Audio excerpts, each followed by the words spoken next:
Escrevi este livro nos últimos dias de março de 2020, na linha de frente da pandemia global conhecida como coronavírus, ou tecnicamente Covid-19. O vírus afeta os pulmões e, nos piores casos, mata por asfixia. A primeira morte pelo vírus foi relatada na China em 11 de janeiro de 2020. Hoje, enquanto escrevo, existem centenas de milhares de casos de infecção em todo o mundo, com dezenas de milhares de mortes. Não há nenhuma cura conhecida ainda. Quando ler isto, você saberá melhor do que eu como as coisas se desenvolveram.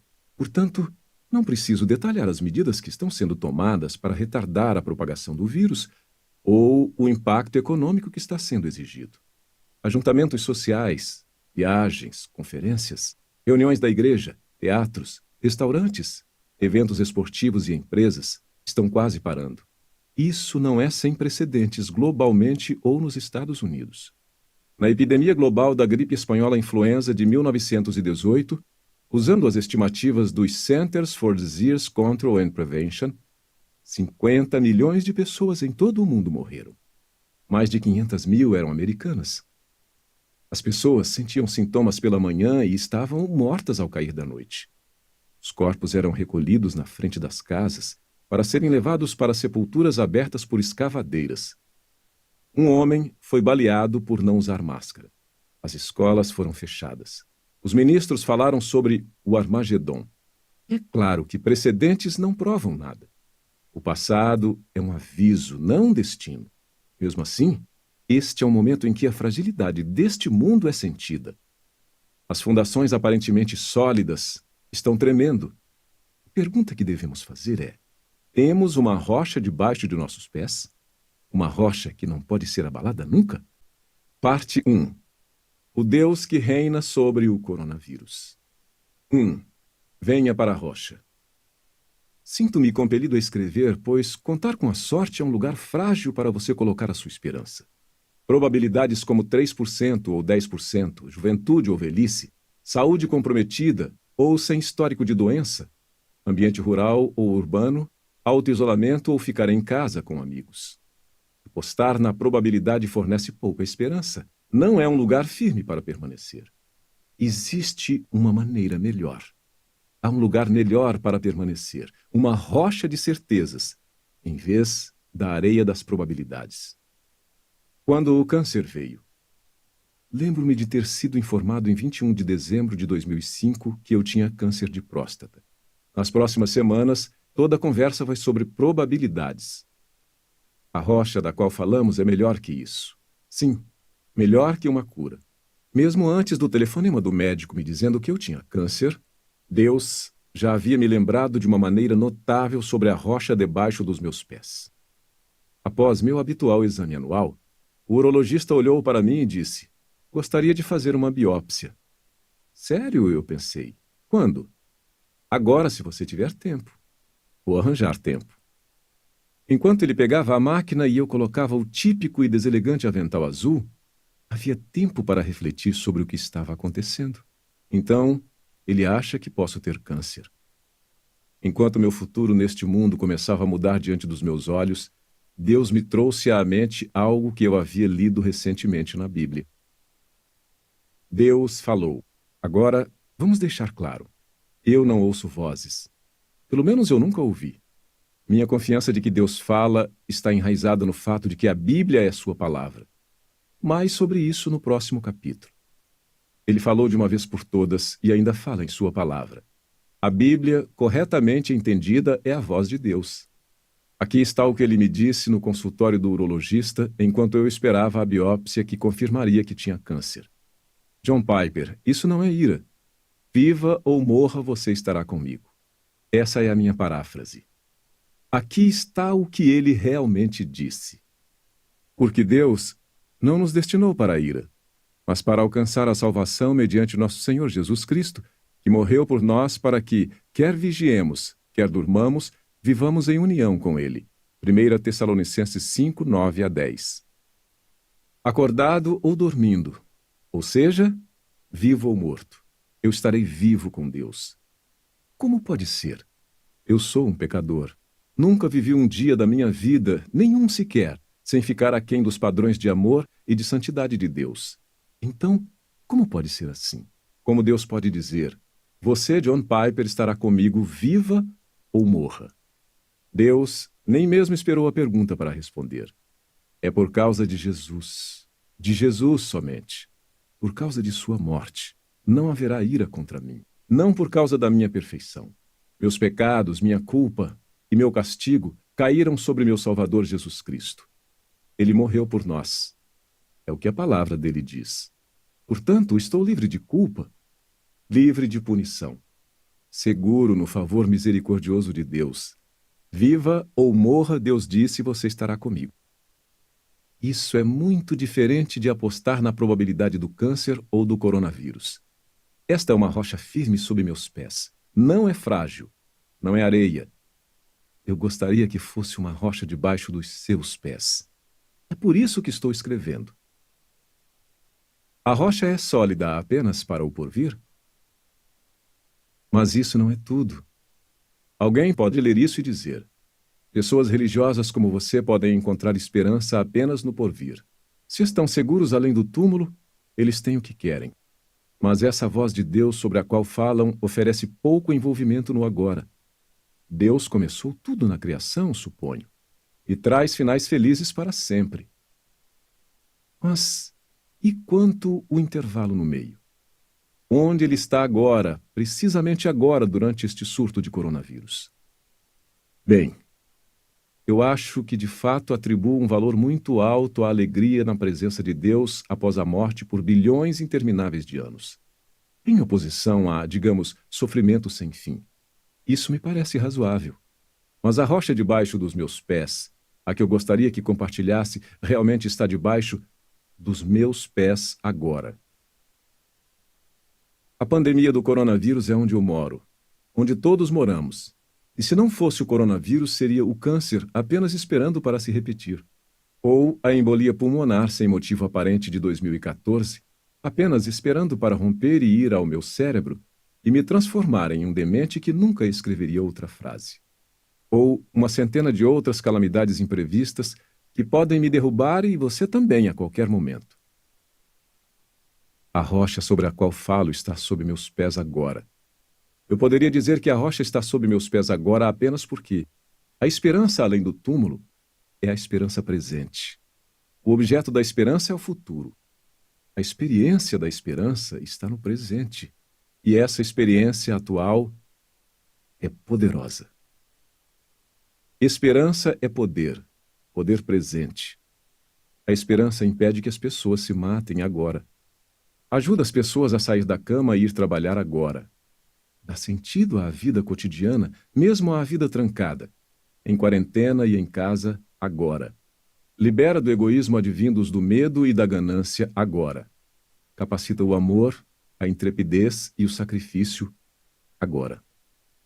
Portanto, tenha cuidado antes de menosprezar o porvir. Pode ser que, quando o seu porvir for bonito e seguro, o seu aqui e agora seja doce e proveitoso. Suas mãos sobre o vírus. Isso é o que eu poderia dizer em defesa da doce palavra de Deus para mim no consultório do urologista. Viva ou morra, você estará comigo. Essa esperança através da morte e ressurreição de Jesus me faz querer derramar a minha vida para o bem dos outros agora, especialmente para o bem eterno deles. Isso me leva a estar apaixonado por não desperdiçar minha vida. Isso tira o tremor. Isso me enche de zelo para tornar conhecida a grandeza de Jesus Cristo. Isso me faz querer gastar-me e ser gasto, 2 Coríntios 12:5, para trazer tantas pessoas comigo quanto possível para a alegria eterna.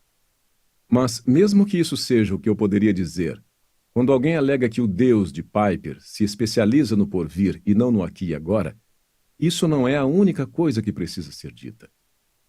De fato, o que estou prestes a dizer provavelmente fará alguém contestar. Opa, isso é envolvimento demais de Deus no aqui e agora. Agora, você passou de um Deus que se fixa no futuro para um Deus com suas mãos sobre o vírus. Não estou bem, mas sinto-me bem. Vamos colocar desta forma. As pessoas costumavam me perguntar antes do meu diagnóstico de câncer: como está a sua saúde? Eu respondia: tudo bem. Eu não respondo mais dessa maneira. eu digo, eu me sinto bem. Há uma diferença. Um dia antes de eu fazer o exame anual da próstata, eu me sentia bem. No dia seguinte, me disseram que eu tinha câncer. Em outras palavras, eu não estava bem. Assim, enquanto eu escrevo essas palavras, não sei se estou bem. Eu me sinto bem, muito melhor do que eu mereço. Quiçá eu estou com câncer agora, ou talvez um coágulo de sangue, ou o coronavírus. Qual é o ponto? O ponto é o seguinte: a principal razão pela qual não devemos dizer estou bem é que somente Deus sabe e decide se você está bem agora. Dizer eu estou bem quando você não sabe se está bem e não controla se está bem é como dizer amanhã irei para São Paulo e negociarei lá, quando não tem ideia se estará vivo amanhã, muito menos negociando em São Paulo. Aqui está o que a Bíblia diz sobre uma frase como essa. Escutem agora vocês que dizem hoje ou amanhã iremos para a cidade tal e lá passaremos um ano e faremos negócios e teremos lucros. Vocês não sabem o que acontecerá amanhã. O que é a vida de vocês? Vocês não passam de neblinas que aparece por um instante e logo se dissipa? Em vez disso, deveriam dizer, se Deus quiser, não só viveremos como também faremos isto ou aquilo. Tiago 4, 13 a 15. Assim, o Deus que está envolvido apenas no porvir evaporou. Esse é o efeito do resplendor solar da verdade bíblica nas névoas efêmeras de nossas opiniões. Se ele decidir, faremos isto ou aquilo. A rocha em que eu permaneço e que quero que você permaneça é a rocha da ação de Deus no mundo agora e para sempre. Se Deus quiser, diz a Bíblia, viveremos. Mais envolvido que isso, impossível. Não apenas vivendo ou morrendo você estará com Deus, mas também Deus decidirá se você viverá ou morrerá agora. E não apenas viver ou morrer, Ele está ainda mais envolvido do que isso. Se Deus quiser, faremos isto ou aquilo. Nada é excluído de isto ou aquilo. Ele está totalmente envolvido, totalmente. Esta saúde ou aquela doença, este colapso econômico ou aquela recuperação, este respirar ou não. O que significa que, enquanto eu esperava no consultório médico pela máquina da biópsia, Deus poderia ter dito o que ele fez mais tarde. Não tema. Se você viver ou morrer, você estará comigo. E enquanto isso, enquanto você vive, nada lhe acontecerá, nada que eu não designe. Se eu decidir, você irá viver. Se eu decidir, você irá morrer.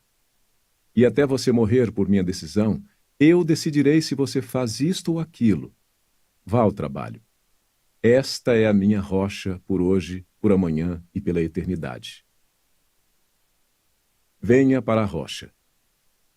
Este livro é meu convite para você se juntar a mim na rocha sólida, Jesus Cristo. O que isso significa, espero, ficará claro. Meu objetivo é mostrar por que Deus em Cristo é a rocha neste momento da história, nesta pandemia do coronavírus, e como é permanecer em seu poderoso amor. 2. Um sólido fundamento. Importa muito pouco o que eu penso sobre o coronavírus ou sobre qualquer outro assunto, aliás. Mas importa para sempre o que Deus pensa. Ele não está em silêncio sobre o que pensa. Dificilmente uma página da Bíblia é irrelevante para esta crise. Sólida e doce. A minha voz é erva.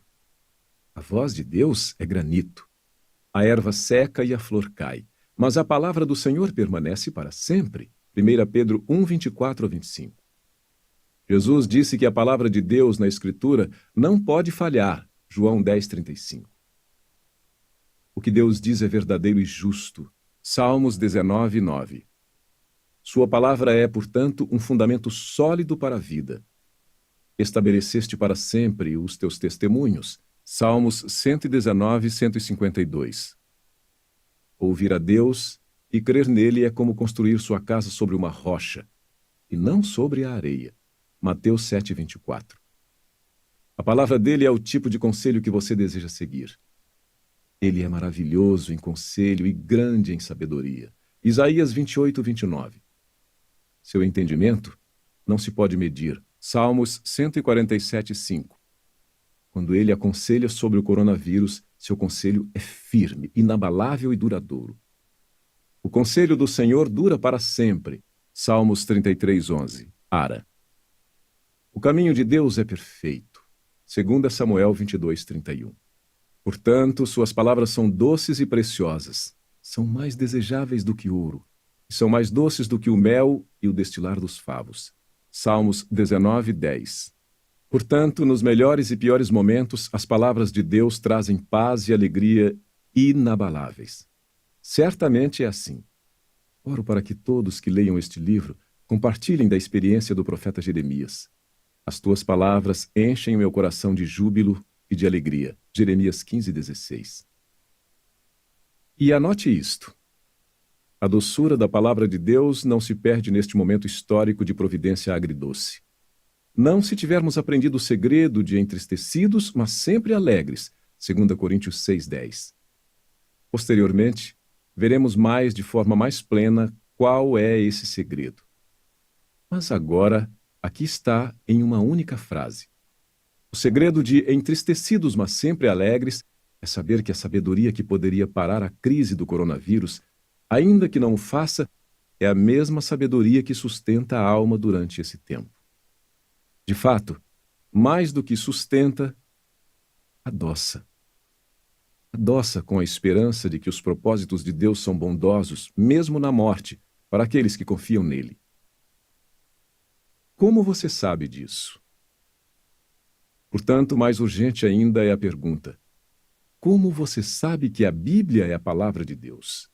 Minha resposta curta é que existe uma glória divina que brilha através dela, a qual se encaixa perfeitamente ao molde com o formato de Deus em seu coração, como roda dentada e corrente de bicicleta, mão e luva, peixe e água, asas e ar, a peça final de um quebra-cabeça. Diante dessa resposta, posso imaginar alguém dizendo: isso soa meio místico e objetivo. Por que você responderia dessa forma? Porque 50 anos atrás, quando eu estava lutando para saber sobre qual fundamento construiria a minha vida, percebi que os argumentos acadêmicos e históricos em prol da Bíblia não funcionariam para a maior parte do mundo. Por quê? Pois, embora sejam verdadeiros e úteis até certo ponto, eles não podem ser compreendidos por uma criança de 8 anos, por um povoado pré-letrado recém-descoberto em uma selva remota do Pacífico Sul, ou por uma pessoa comum no Ocidente, com pouca educação formal. E, no entanto, parecia-me óbvio que Deus intencionava que essas pessoas pudessem ouvir a palavra de Deus e crer, sem um salto no escuro. A fé bíblica não é um salto no escuro. A visão bíblica da fé não é um salto no escuro. É assegurada e bem fundamentada. Chama-se fé, não porque não tem fundamento.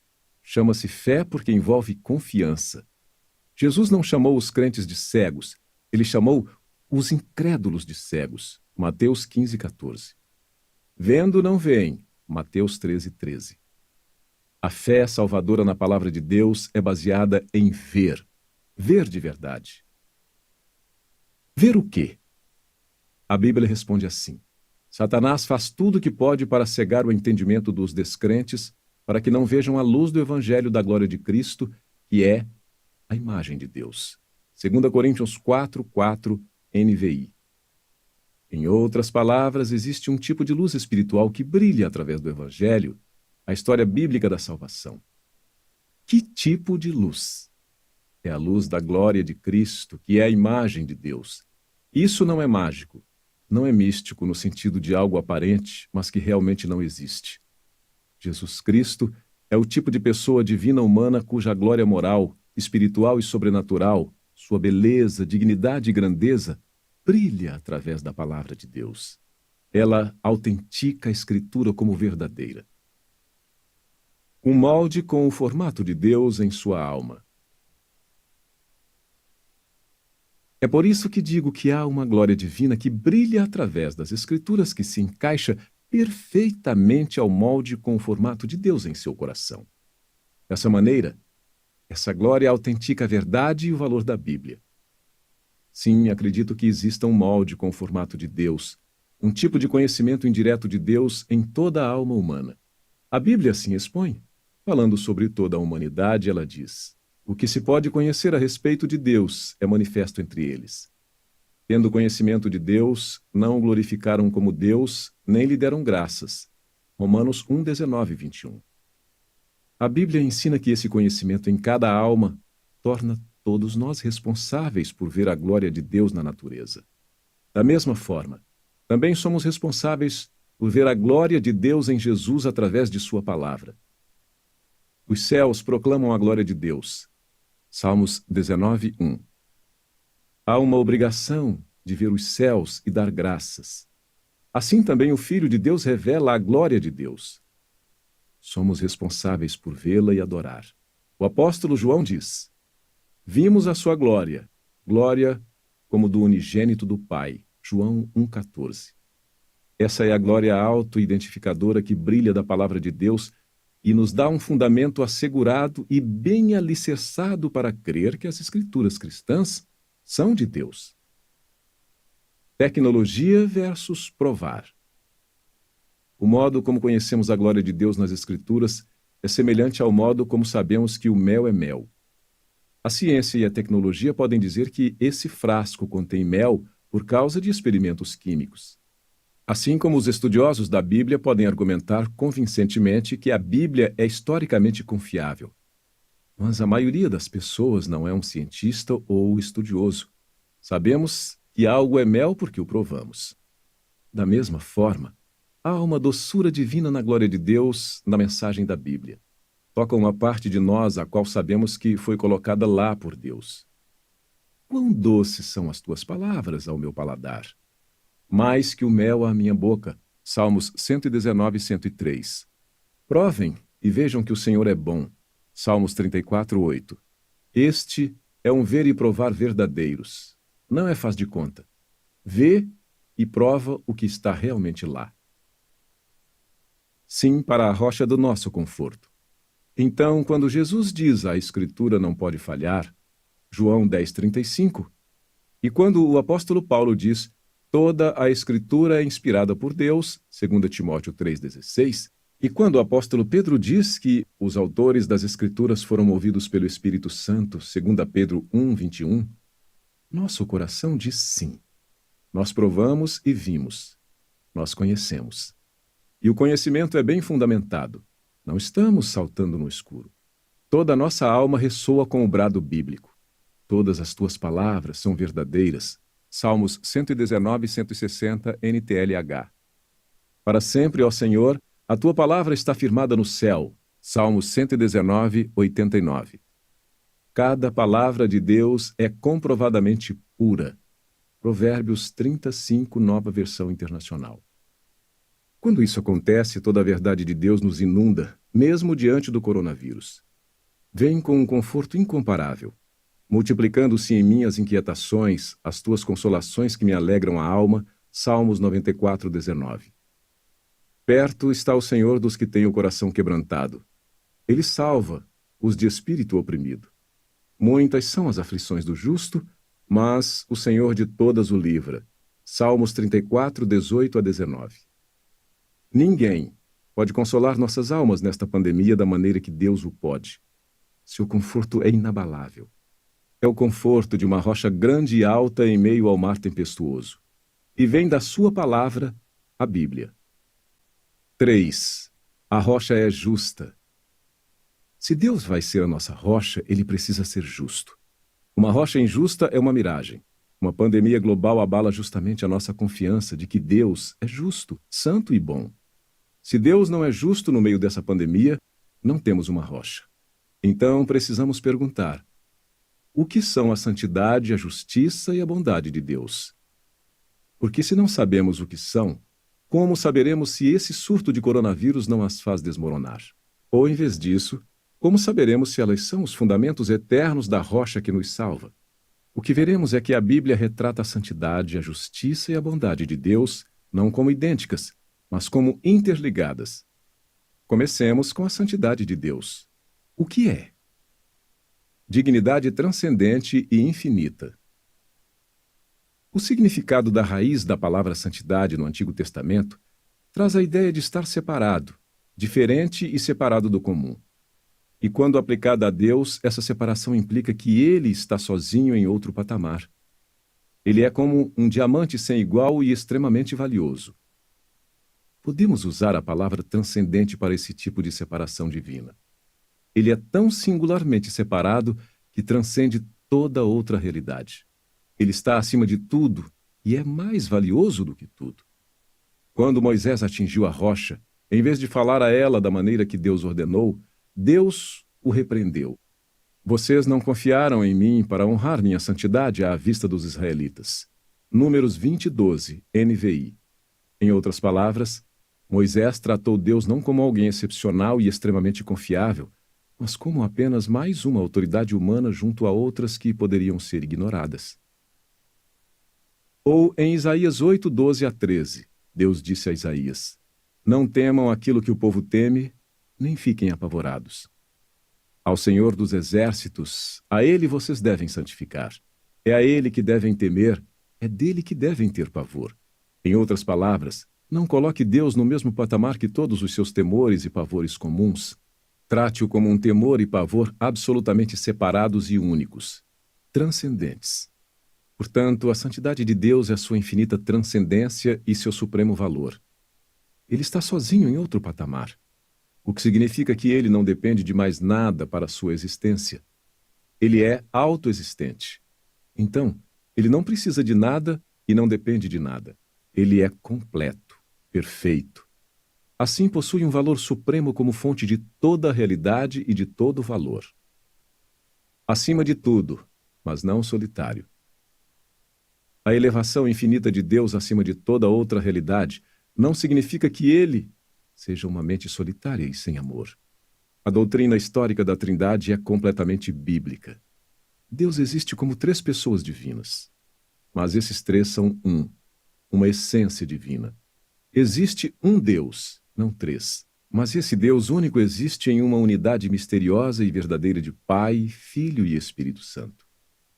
Cada um, eterno e sem começo. Cada um verdadeiramente Deus. Portanto, a santidade, a dignidade e grandeza transcendentes de Deus não significa que ele seja solitário e sem amor em sua elevação infinita. Deus Pai conhece e ama o Filho de maneira perfeita, completa e infinita. Marcos 1:11, 9:7, Colossenses 1:13. Deus Filho conhece e ama o Pai de maneira perfeita, completa e infinita. João 14:31. O Espírito Santo é a expressão perfeita, completa e infinita do conhecimento e amor mútuos do Pai e do Filho. Por que isso é importante?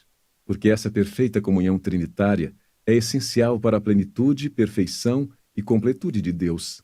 É essencial à sua dignidade, beleza e grandeza transcendentes, isto é, essencial à sua santidade.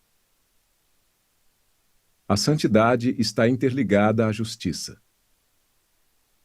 Há uma dimensão que falta nessa descrição da santidade de Deus. A Bíblia fala da santidade de Deus não apenas em termos de transcendência, mas também em termos de moralidade. Ser santo não é apenas ser separado e transcendente, mas também ser justo. Isso força uma pergunta que terá grandes implicações para a maneira como vemos o coronavírus em relação a Deus. Já que a justiça implica fazer o que é certo, e fazer o que é certo implica o cumprimento de algum padrão de retidão, qual padrão a justiça de Deus cumpre? Antes da criação não havia padrões fora de Deus. Não havia nada fora dele para ele cumprir. Antes da criação, Deus era a única realidade. Então, quando apenas Deus existe, como se define o que é certo para Deus fazer? Ou seja, como a santidade de Deus pode abranger não apenas sua transcendência, mas também sua justiça? A resposta é que o padrão da justiça de Deus é Deus. O princípio bíblico fundamental é o seguinte: pois de maneira nenhuma pode negar a si mesmo, 2 Timóteo 2,13. Ele não pode agir de maneira a negar sua própria dignidade, beleza e grandeza infinitas. Este é o padrão do que é certo para Deus. Isso significa que a dimensão moral da santidade de Deus, sua justiça, é seu compromisso inabalável de agir de acordo com sua dignidade, beleza e grandeza. Toda afeição, todo pensamento, toda palavra e todo ato de Deus sempre serão consistentes com o valor e a beleza infinitas de sua plenitude transcendente. Se Deus negasse essa dignidade, beleza ou grandeza, isso não seria correto. O padrão final seria quebrado. Ele seria injusto. A retidão está interligada com a bondade.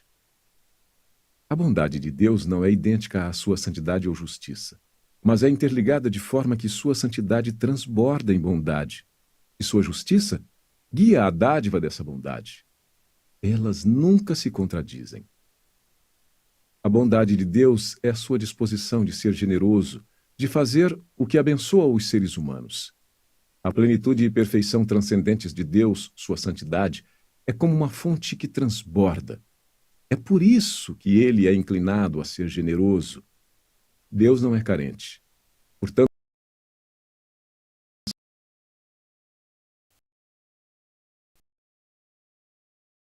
não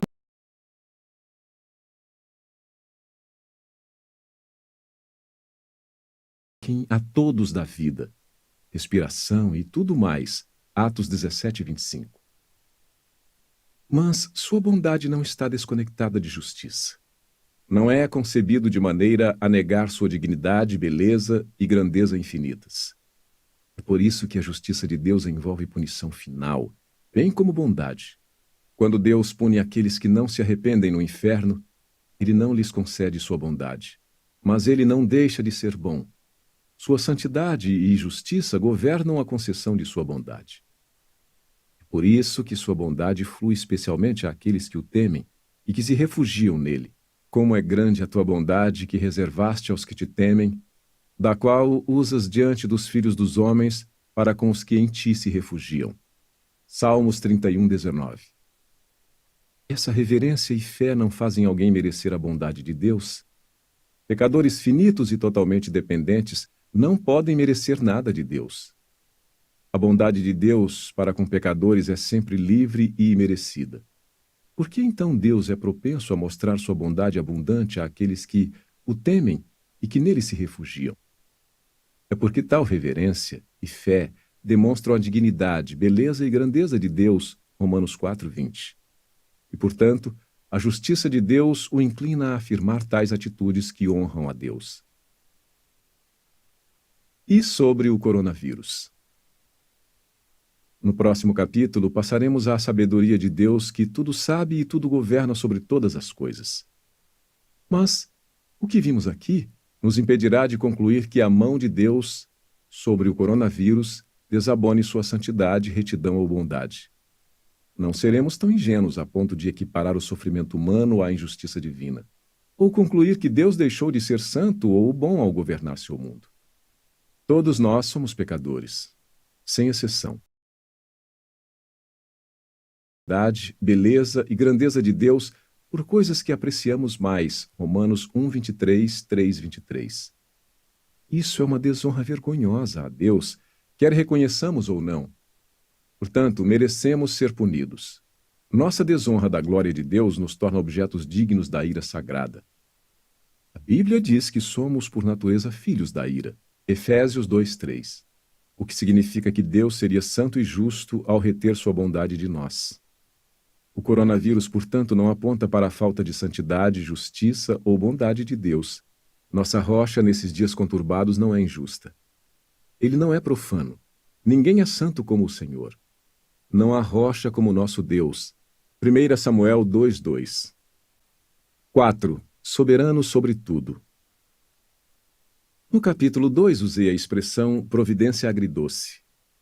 É isto que o coronavírus é. Descrever algumas das obras de Deus como amargas não é blasfêmia.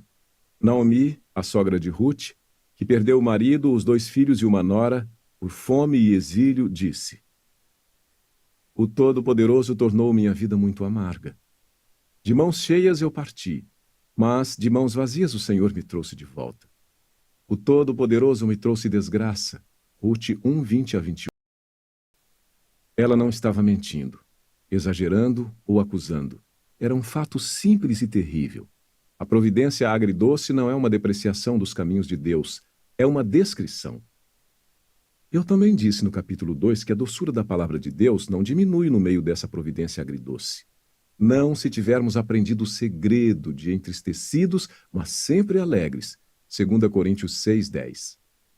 Eu disse que voltaríamos a esse segredo. Em seguida, eu resumia em uma frase: a soberania que poderia parar a crise do coronavírus, ainda que não o faça, é a mesma sabedoria que sustenta a alma durante esse tempo. Saber disso faz toda a diferença. Será então verdade? O que Deus quer, Ele faz. Meu objetivo neste capítulo e no próximo é mostrar que Deus governa sobre tudo e é totalmente sábio. Ele é soberano sobre o coronavírus. Quero mostrar que isso é uma boa nova. Na verdade, é o segredo de experimentar a doçura de Deus em suas providências agridoces. Dizer que Deus governa sobre tudo significa que Ele é soberano. Sua soberania significa que Ele pode fazer e de fato faz tudo o que Ele decididamente deseja fazer. Eu digo decididamente, pois Deus, em certo sentido, deseja coisas que Ele não leva a cabo. Ele pode expressar desejos que Ele próprio escolhe não atuar. Nesse sentido, eles não são decisivos. Ele próprio não deixa que esse desejo ou vontade chegue ao patamar da realização. Por exemplo, considere Lamentações 3, 32 a 33. Ainda que entristeça, alguém terá compaixão segundo a grandeza das suas misericórdias, porque não aflige nem entristece de bom grado os filhos dos homens. Ele nos entristece de fato, mas não de bom grado.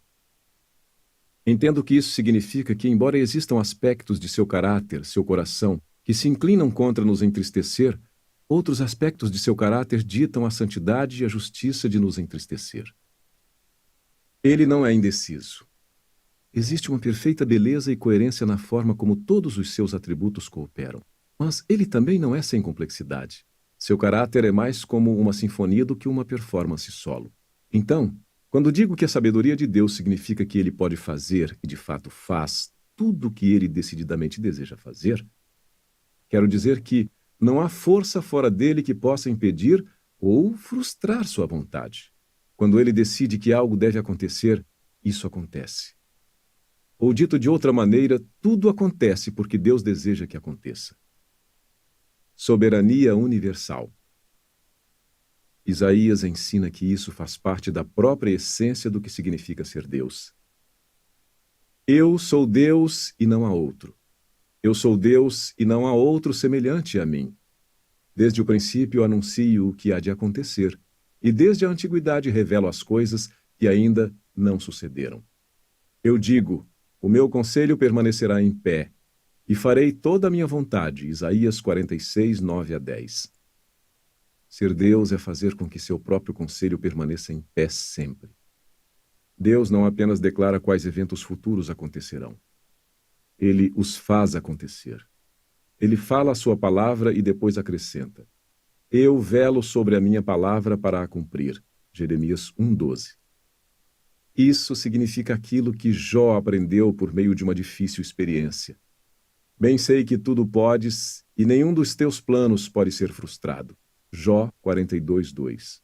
Ou como Nabucodonosor aprendeu por meio de sua humilhação misericordiosa. Todos os moradores da terra são por ele reputados em nada, e segundo a sua vontade, ele opera com o exército do céu e os moradores da terra. Não há quem lhe possa deter a mão, nem dizer, que fazes? Daniel 4:35, com um paralelismo poético. Ou como o salmista diz, tudo quanto aprouve ao Senhor, Ele o fez nos céus e na terra, no mar e em todos os abismos. Salmos 135:6. Ou como o apóstolo Paulo resume, Ele faz todas as coisas conforme o conselho da sua vontade. Efésios 1:11. Todas as coisas, não algumas coisas, e conforme o conselho da sua vontade, não de acordo com vontades ou forças externas a si mesmo. Em outras palavras, a soberania de Deus é totalmente abrangente e universal. Ele tem domínio absoluto sobre este mundo. Ele governa vento, Lucas 8:35. Raios, Jó 36:32. Neve, Salmos 147:16. sapos, Êxodos 8, 1 a 15, piolhos, Êxodos 8, 16 a 19, moscas, Êxodos 8, 20 a 32, gafanhotos, Êxodos 10, 1 a 20, codornizes, Êxodos 16, 6 a 8, vermes, Jonas 4, 7, peixes, Jonas 2, 10, pardais, Mateus 10, 29, grama, Salmos 147, 8, plantas, Jonas 4, 6, fome, Salmos 105, 16, sol, Josué 10, 12 a 13, portas da prisão, Atos 5, 19, cegueira, Êxodos 4, 11, Lucas 18, 42, surdez, Êxodos 4, 11, Marcos 7, 37, paralisia, Lucas 5, 24 a 25, febre, Mateus 8, 15, toda doença, Mateus 4, 23, planos de viagem, Tiago 4, 13 a 15, coração de reis, Provérbios 21, 1, Daniel 2, 21, nações, Salmos 33, 10, assassinos, Atos 4, 27 a 28, e morte espiritual, Efésios 2, 4 a 5. E todos eles fazem sua vontade soberana. Não é uma época para visões sentimentalistas de Deus. Portanto, o coronavírus foi enviado por Deus. Esta não é uma época para visões sentimentalistas de Deus. É uma época agridoce. E Deus a ordenou. Deus governa sobre ela. Ele a trará ao fim. Nenhuma parte está fora do seu domínio. Vida e morte estão em suas mãos. Jó não pecou com os lábios. Jó 1:22, quando disse: Nu saí do ventre de minha mãe e nu voltarei. O Senhor o deu e o Senhor o tomou. Bendito seja o nome do Senhor. Jó 1:21, ênfase acrescida. O Senhor deu, o Senhor tomou os 10 filhos de Jó. Na presença de Deus, ninguém tem direito à vida. Cada respiração que damos é um presente da graça. Cada batida do coração imerecida. A vida e a morte estão, em última instância, nas mãos de Deus. Vejam agora que eu sou Ele, e que não há nenhum Deus além de mim. Eu mato e eu faço viver. Eu firo e eu saro. E não há quem possa livrar alguém da minha mão. Deuteronômio 32, 39. Portanto, ao refletirmos sobre o nosso futuro com o coronavírus, ou qualquer outra situação de risco de vida, Tiago nos diz como devemos pensar e falar. Em vez disso, deveriam dizer: se Deus quiser, não só viveremos, como também faremos isto ou aquilo. Tiago 4,15. Se Ele quiser, viveremos. Caso contrário, não. Quiçá não viverei para ver este livro publicado. Eu tenho pelo menos um parente infectado com o coronavírus. Tenho 74 anos e meus pulmões estão comprometidos com um coágulo de sangue e bronquite sazonal. Mas esses fatores, em última instância, não decidem. Deus decide. Essas são boas notícias? Sim. Vou tentar mostrar o porquê no próximo capítulo. A que poderia parar a crise do coronavírus, ainda que não o faça, é a mesma soberania que sustenta a alma durante esse tempo. Em outras palavras, se tentarmos livrar Deus de sua soberania sobre o sofrimento, sacrificamos sua soberania de tornar todas as coisas para o bem. O destronamento de Deus não é uma boa notícia. A mesma soberania que governa a doença é a soberania que sustenta durante a perda. A mesma soberania que tira a vida é a soberania que venceu a morte e que leva os crentes para o lar celestial e para Cristo. Não é doce pensar que Satanás, doença, sabotagem, destino ou acaso têm a última palavra na minha vida. Isso não é uma boa notícia. E Deus reina é uma boa notícia, porque Deus é santo e justo e bom, e Ele é infinitamente sábio. Com Deus estão a sabedoria e a força. Ele tem conselho e entendimento. Jó 12, 13. O seu entendimento não se pode medir. Salmos 147, 5. Ó profundidade da riqueza, tanto da sabedoria como do conhecimento de Deus. Romanos 11, 33. Seu grande alvo é que a multiforme sabedoria de Deus se torne conhecida dos principados e das potestades nas regiões celestiais. Efésios 3, 10. Nada o surpreende, confunde ou desorienta. Seu poder infinito repousa nas mãos de santidade, retidão e bondade infinitas e sabedoria. E tudo isso está ao serviço daqueles que confiam em seu Filho, Jesus Cristo. O que Deus fez ao enviar Jesus para morrer pelos pecadores tem tudo a ver com o coronavírus. Como Deus assegurou todas as coisas para pecadores. Aqui está a conexão em Romanos 8,32. Aquele que não poupou o seu próprio filho, mas por todos nós o entregou, será que não nos dará graciosamente com ele todas as coisas? Isso significa que a vontade de Deus de enviar seu Filho para ser crucificado em nosso lugar é sua declaração e validação de que ele usará toda a sua sabedoria para nos dar todas as coisas. Será que não nos dará graciosamente com ele todas as coisas? Significado: ele certamente irá. É garantido pelo sangue de seu Filho. O que são todas as coisas? São as coisas que precisamos para fazer a sua vontade, glorificar seu nome e chegar em segurança à sua alegre presença. 3 versículos depois, Paulo explica como isso funciona na vida real, no coronavírus. Como fica quando o compromisso de Deus, que é infinito e certificado com sangue, em nos dar todas as coisas encontra o coronavírus? Aqui está o que ele diz. Quem nos separará do amor de Cristo? Será a tribulação, ou a angústia, ou a perseguição, ou a fome, ou a nudez, ou o perigo, ou a espada? Como está escrito, por amor de ti somos entregues à morte continuamente. Fomos considerados como ovelhas para o matadouro. Em todas estas coisas, porém, somos mais que vencedores por meio daquele que nos amou. Romanos 8, 35-37. Não deixe passar batido estas palavras dolorosas e surpreendentes. Somos entregues à morte continuamente. Isso significa que todas as coisas que Deus nos dará porque Ele não poupou seu Filho, inclui nos trazer em segurança pela morte. Ou, como ele diz em Romanos 8, 38-39, porque eu estou bem certo de que nem a morte nem a vida poderá nos separar do amor de Deus que está em Cristo Jesus, nosso Senhor. O que Satanás intenta para o mal. Mesmo que Satanás, em sua coleira divina, esteja envolvido em nosso sofrimento e em nossa morte, ele não é definitivo. Ele não pode nos ferir sem a permissão e limitação de Deus, Jó 1:12, Lucas 22:31, 2 Coríntios 12:7. E no final, é correto dizermos a Satanás o que José disse a seus irmãos que o venderam como escravo. Vós, na verdade, intentastes o mal contra mim, porém Deus o intentou para o bem. Gênesis 50:20, TB. Cuidado para não diluir isso. O texto não diz Deus usou para o bem ou Deus tornou em bem.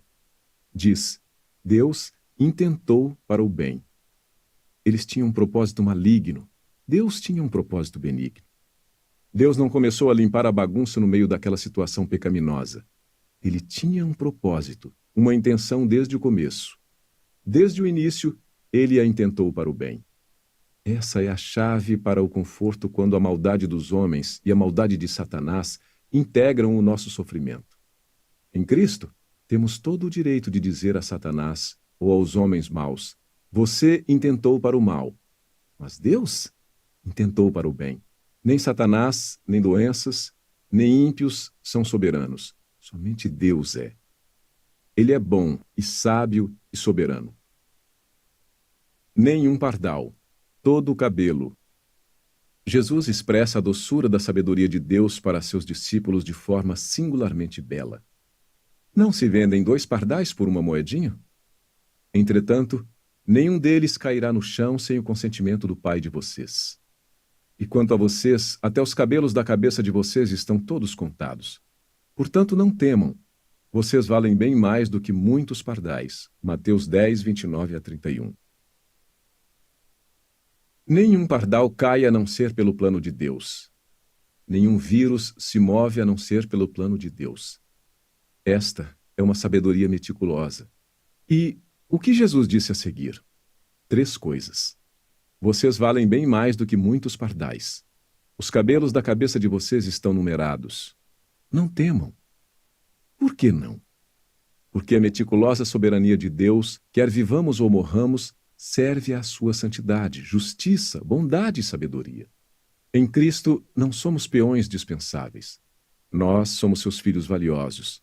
Vocês valem bem mais do que muitos pardais.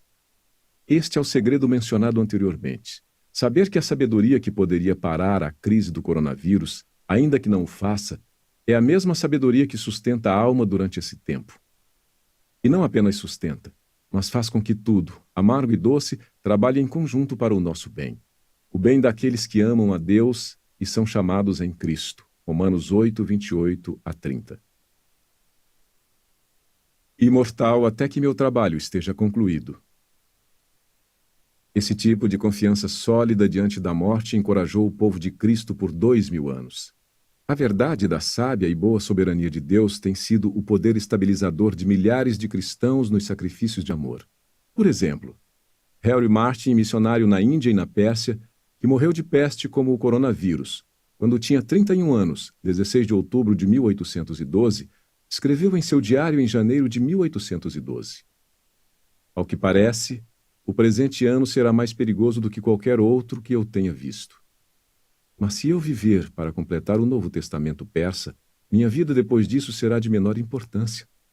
Mas seja a minha vida ou a morte, que Cristo seja magnificado em mim. Se Ele tem um trabalho para eu fazer, não posso morrer. Isso costuma ser parafraseado como sou imortal até que a obra de Cristo para mim seja concluída. Isto é profundamente verdadeiro e repousa diretamente na realidade de que a vida e a morte estão nas mãos do nosso Deus soberano. De fato, toda a causa de Cristo está nas mãos dele. 7 anos antes, Martin, aos 24 anos, escrevera: se Deus não fosse o soberano do universo, quão miserável eu deveria ser. Mas o Senhor reina, que a terra se alegre, e a causa de Cristo prevalecerá. Ó, minha alma, seja feliz nesta prospectiva. Parte 2. O que Deus está fazendo através do coronavírus? Pensamentos preliminares. Ver e apontar. Se Deus não foi destronado, se de fato Ele governa todas as coisas conforme o conselho da sua vontade, Efésios 1:11, e se esse surto de coronavírus, com toda a sua devastação, estiver em suas santas, justas, boas e sábias mãos, então o que Ele está fazendo? Quais são os seus propósitos? Pare de confiar no homem. A primeira coisa a dizer antes de tentar responder a essa pergunta é que, comparada à sabedoria de Deus, minha opinião não conta para nada. A sua também não. O que pensamos de nossas próprias cabeças é de pouca importância. A Bíblia diz que quem confia no próprio entendimento é tolo. Provérbios 28, 26, NVT. Em vez disso, somos orientados. Confie no Senhor de todo o seu coração e não se apoie no seu próprio entendimento. Provérbios 3:5. Nós, humanos, somos finitos, pecadores, culturalmente condicionados e moldados e deformados por nossos genes e por nossa história pessoal. De nosso coração, mente e boca, surgem todos os tipos de racionalizações cheias de justificativa própria em prol das nossas próprias preferências. Portanto, seria sensato prestar atenção ao profeta Isaías quando diz: parem de confiar no homem, cuja vida não passa de um sopro em suas narinas. Que valor ele tem? Isaías 2:22. Não seria, portanto, presunção minha, ainda mais com uma sessão intitulada O que Deus está fazendo através do coronavírus, escrever este livro? Não, não é presunçoso. Não se Deus falou nas escrituras cristãs. Não se Deus se inclinou a falar em palavras humanas para que possamos verdadeiramente, embora parcialmente, conhecê-lo e conhecer seus caminhos. Não se as palavras de Paulo forem verdadeiras. Deus derramou sua graça abundantemente sobre nós em toda a sabedoria e entendimento. Ele nos revelou o mistério da sua vontade. Efésios 1:8-9. Não se, como Paulo diz, ao lerem o que escrevi, poderão entender a minha compreensão do mistério de Cristo. Efésios 3:4. Deus não está em silêncio sobre o que está fazendo neste mundo. Ele nos deu as Escrituras. No capítulo 2, apontei algumas das razões pelas quais podemos confiar na Bíblia como a palavra de Deus. Portanto, meu objetivo não é inventar ideias sobre o que Deus pode estar fazendo. Meu objetivo é ouvir a palavra dele nas Escrituras e transmitir a você o que eu ouço. Quão inescrutáveis são os seus caminhos! Outra coisa que devo dizer antes de tentar responder à pergunta o que Deus está fazendo é que Ele está sempre fazendo 1 bilhão de coisas que não sabemos. São muitas, Senhor Deus meu, as maravilhas que tens operado e também os teus desígnios para conosco. Não há ninguém que possa se igualar a ti.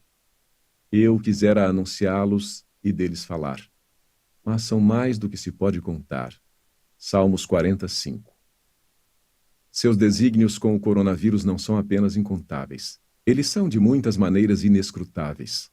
Ó profundidade da riqueza, tanto da sabedoria como do conhecimento de Deus! Quão insondáveis são os teus juízos e quão inescrutáveis os seus caminhos. Romanos 11:33, Ara. Mas quando Paulo escreveu isso, ele não estava dizendo, então feche sua Bíblia e crie sua própria realidade.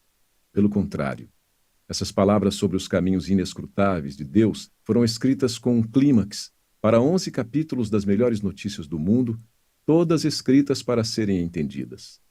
Por exemplo, quando Paulo aborda a inevitabilidade do sofrimento, ele diz: E não somente isto, mas também nos gloriamos nas tribulações, sabendo que a tribulação produz perseverança. A perseverança produz experiência, e a experiência produz esperança. Ora, a esperança não nos deixa decepcionados, porque o amor de Deus é derramado em nossos corações pelo Espírito Santo que nos foi dado. Romanos 5:3-5. ênfase acrescida. Sabendo. As Escrituras foram registradas para que possamos saber as coisas que Deus revelou, especialmente sobre o sofrimento, incluindo este surto de coronavírus. Então, inescrutável significa que Deus está sempre fazendo mais do que podemos ver, e mesmo que podemos ver, não teríamos visto se Ele não o tivesse revelado. Apontando para a realidade. Então, meu trabalho aqui não é imaginar, como na famosa canção de John Lennon. Ele nos diz para imaginar que não há paraíso, nem inferno, mas apenas o céu azul. Então, ele diz que essa imaginação é fácil, basta tentar. Certo, de fato é fácil. Fácil demais. O coronavírus exige realidades difíceis, não imaginações fáceis. Deus e sua palavra são a realidade de que precisamos, a rocha sob nossos pés. Então, meu objetivo aqui é apontar para a realidade, não criar a realidade. Meu objetivo é ouvir e declarar o que Deus disse ao invés de imaginar. Vou apontar o que a Bíblia ensina e depois fazer as conexões com o coronavírus. Cabe a você julgar o que está correto. Digo isso porque é o que Jesus falou sobre discernir esta época. Ele ficou indignado que as pessoas pudessem usar seu raciocínio para entender os padrões climáticos, mas não a divina atividade de Deus na história. Hipócritas! Vocês sabem interpretar a aparência da terra e do céu, mas não sabem discernir esta época? E por que não julgam também por vocês mesmos o que é justo? Lucas 12:56-57. Portanto, minha esperança é que você peça a ajuda de Deus. Olhe para a palavra de Deus e julgue por si mesmo o que está correto. Espero que você prove pelas Escrituras o que digo, 1 João 4:1, e retenha o que é bom, 1 Tessalonicenses 5:21. 6 caminhos a seguir. O que Deus está fazendo através do coronavírus? Muitas páginas poderiam ser escritas sobre cada uma das 6 respostas que darei a essa pergunta. Mas, com a urgência da presente hora, não tenho tempo para isso. Apenas apontei os caminhos da verdade bíblica, os quais espero que você siga depois de terminar este livro. Eu gostaria que pudéssemos caminhar juntos por esses caminhos, mas preciso deixar com você. Que Deus guie os seus passos. O que Deus está fazendo através do coronavírus? 6. Ilustrando o horror moral.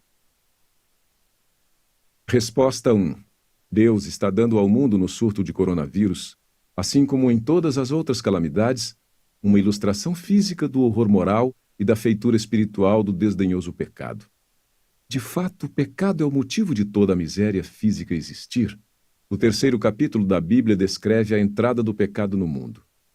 Ele mostra que o pecado é a origem de devastação e miséria globais. Gênesis 3:1-19.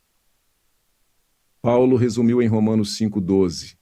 Portanto, assim como por um só ser humano entrou o pecado no mundo, e pelo pecado veio a morte, assim também a morte passou a toda a humanidade, porque todos pecaram.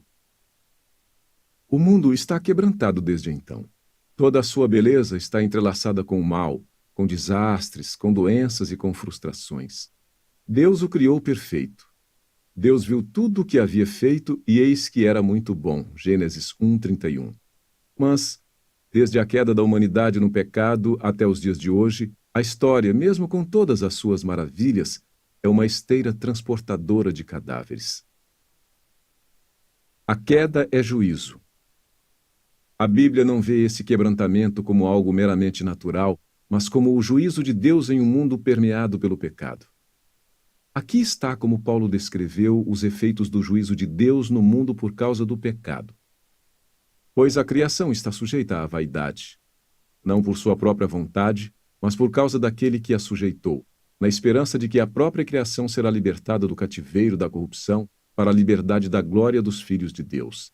Porque sabemos que toda a criação, a um só tempo, geme e suporta angústias até agora. Romanos 8:20-22. Vaidade, cativeiro da corrupção, geme. Estas são imagens de devastação e miséria globais desde que o pecado entrou no mundo. E Paulo diz que essa devastação se deve ao julgamento de Deus. A criação está sujeita à vaidade por causa daquele que a sujeitou na esperança. Romanos 8:20. Satanás não a sujeitou em esperança. Adão não a sujeitou em esperança. Deus o fez. Como Paulo disse em Romanos 5:16, o julgamento derivou de uma só ofensa para a condenação. Juízo até sobre seus filhos. Certamente essa passagem está cheia de esperança. A liberdade da glória dos filhos de Deus, Romanos 8:21. Deus tem um plano deslumbrante para uma nova criação, onde ele enxugará dos olhos toda lágrima, Apocalipse 21:4. Mas por enquanto, estamos todos sob o seu juízo. Ele submeteu o mundo à morte, tragédia e miséria. Sim, até os seus próprios filhos, aqueles a quem ele predestinou para a adoção, Efésios 1:5, redimiu pelo sangue de seu Filho, Efésios 1:7, e designou para a vida eterna, Efésios 1:18, até mesmo nós sofremos e morremos por causa do juízo de Deus na queda. Nós, que temos as primícias do Espírito, igualmente gememos em nosso íntimo, aguardando a adoção de filhos, a redenção do nosso corpo, Romanos 8:23. Cristãos são atingidos por tsunamis. Cristãos são mortos em ataques terroristas. Cristãos pegam o coronavírus.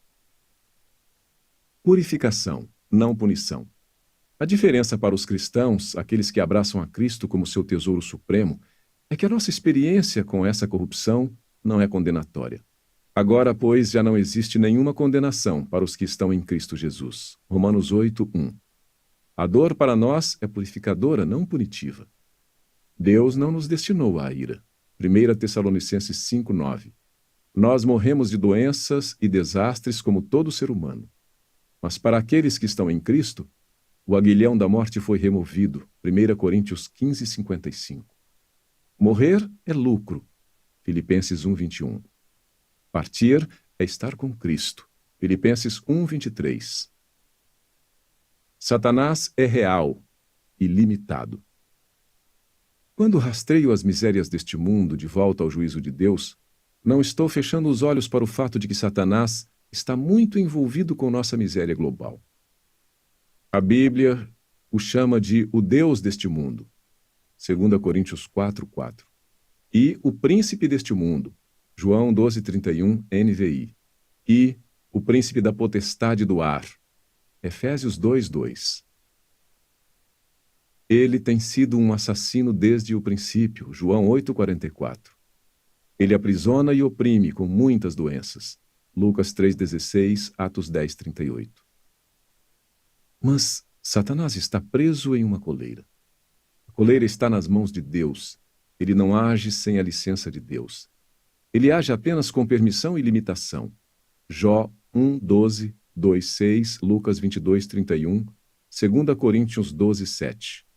Deus decide, em última instância, a extensão do dano de Satanás. Ele não está separado do juízo de Deus. Ele o serve, involuntariamente.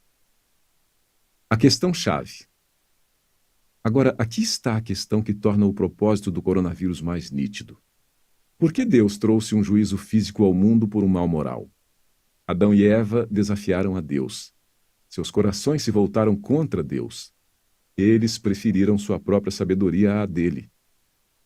Eles escolheram independência e não confiança. Esse desafiar, preferir e escolher, era um mal espiritual e moral. Foi um pecado primeiro na alma, não no corpo. Foi primeiro em direção a Deus, não ao homem. Mas em resposta à rebelião moral e espiritual, Deus submeteu o mundo físico ao desastre e à miséria. Por quê? Por que não deixar o mundo físico em boa ordem e trazer miséria à alma humana, já que foi aí que tudo começou? Uma resposta. Aqui está minha sugestão. Deus amaldiçoou o mundo físico para que os horrores físicos que vemos ao nosso redor em doenças e calamidades se tornassem uma ilustração vívida de quão horrível é o pecado. Em outras palavras, o mal físico é uma parábola, um drama, uma sinalização que indica o ultraje moral de rebelar-se contra Deus. Por que isso seria adequado? Porque em nossa condição atual, após a queda, cegado pelo pecado, não podemos ver ou sentir como o pecado contra Deus é repugnante. Dificilmente alguém no mundo sente o horror de preferir outras coisas a Deus. Quem perde o sono sobre o nosso menosprezar diário de Deus por negligência e afronta? Mas, como sentimos nossa dor física. Quão indignados podemos ficar se Deus tocar nossos corpos. Podemos não nos entristecer pela maneira como desprezamos a Deus todos os dias em nossos corações. Mas deixe o coronavírus vir e ameaçar nossos corpos e ele tem nossa atenção. Terá? A dor física é a trombeta de Deus para nos dizer que algo está terrivelmente errado no mundo. Doença e deformidade são ilustrações de Deus no reino físico de como é o pecado no reino espiritual. Isso é verdade, mesmo que algumas pessoas mais piedosas do mundo sofram essas doenças e deformidades. As calamidades são uma prévia de Deus do que o pecado merece e do que um dia receberá 1000 vezes pior em juízo. São avisos, são alarmes para nos despertar para o horror moral e a feitura espiritual do pecado contra Deus. Ah, que todos pudéssemos ver e sentir quão repugnante, quão ofensivo, e quão abominável é desprezar o nosso Criador, ignorá-lo, duvidá-lo, menosprezá-lo e dar-lhe menos atenção em nossos corações do que damos ao estilo dos nossos cabelos. Precisamos ver isso e sentir isso, ou não nos voltaremos a Cristo para a salvação da feitura do pecado. Podemos clamar para escapar da penalidade do pecado. Mas será que veremos e odiaremos a feitura moral e desdenhosa do pecado? Se não o fizermos, não será porque Deus não forneceu retratos vívidos disso na miséria física, como o coronavírus. Portanto, Deus está misericordiosamente clamando nestes dias. Acorde! Pecado contra Deus é assim. É horrível e feio, e muito mais perigoso que o coronavírus. 7. Enviando julgamentos divinos específicos. Resposta 2. Algumas pessoas serão infectadas com o coronavírus como um julgamento específico de Deus por causa de suas atitudes e ações pecaminosas. O fato de toda a miséria ser resultado da queda, resultado da entrada do pecado desdenhoso no mundo, não significa que todo sofrimento individual seja um julgamento específico de pecados pessoais. Por exemplo, o sofrimento de Jó não era devido a seus pecados particulares. A primeira frase desse livro deixa isso claro. Jó era íntegro e reto, temia a Deus e se desviava do mal. Jó 1:1. E como vimos anteriormente, o próprio povo de Deus experimenta muitos dos efeitos físicos de seu juízo. O apóstolo Pedro colocou desta forma: porque chegou o tempo de começar o juízo pela casa de Deus. E se começa por nós, qual será o fim daqueles que não obedecem ao Evangelho de Deus? E se é com dificuldade que o justo é salvo, que será do ímpio e do pecador? 1 Pedro 4, 7 a 18. Para a casa de Deus, esse juízo divino é purificador, não punitivo. Não é uma condenação. Portanto, nem todo sofrimento é devido aos juízos específicos de Deus sobre pecados específicos. Contudo, às vezes Deus usa doenças para trazer juízos particulares sobre aqueles que o rejeitam e se entregam ao pecado. Exemplos de juízos específicos sobre pecados específicos. Vou dar 2 exemplos de juízos específicos sobre pecados específicos. Em Atos 12, o rei Herodes se exaltou, deixando-se chamar de Deus. No mesmo instante, um anjo do Senhor feriu Herodes, por ele não haver dado glória a Deus, e comido de vermes morreu. Atos 12, 23. Deus pode fazer isso com todos os que se exaltam. O que significa que devemos nos surpreender que mais de nossos governantes não caiam mortos todos os dias por causa de sua arrogância diante de Deus e do homem. É uma grande misericórdia de Deus se refrear. Outro exemplo é o pecado da relação sexual. Em Romanos 1:27, o apóstolo Paulo diz: da mesma forma, também os homens, deixando o contato natural da mulher, se inflamaram mutuamente em sua sensualidade, cometendo indecência, homens com homens, e recebendo em si mesmos a merecida punição do seu erro. Essa merecida punição é o efeito doloroso em si mesmos do pecado.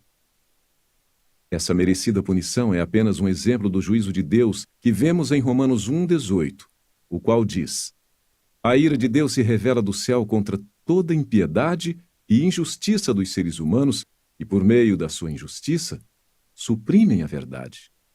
Portanto, embora nem todo sofrimento seja um juízo específico para pecados específicos, alguns o são. Que toda a alma seja sonhada. Portanto, o coronavírus nunca é de forma simplista um castigo a qualquer pessoa. O cristão mais amoroso e cheio do Espírito, cujos pecados foram perdoados por meio de Cristo, pode morrer da doença do coronavírus. Mas é apropriado que todos nós sondemos nosso próprio coração para discernir se nosso sofrimento é o juízo de Deus sobre a maneira como vivemos.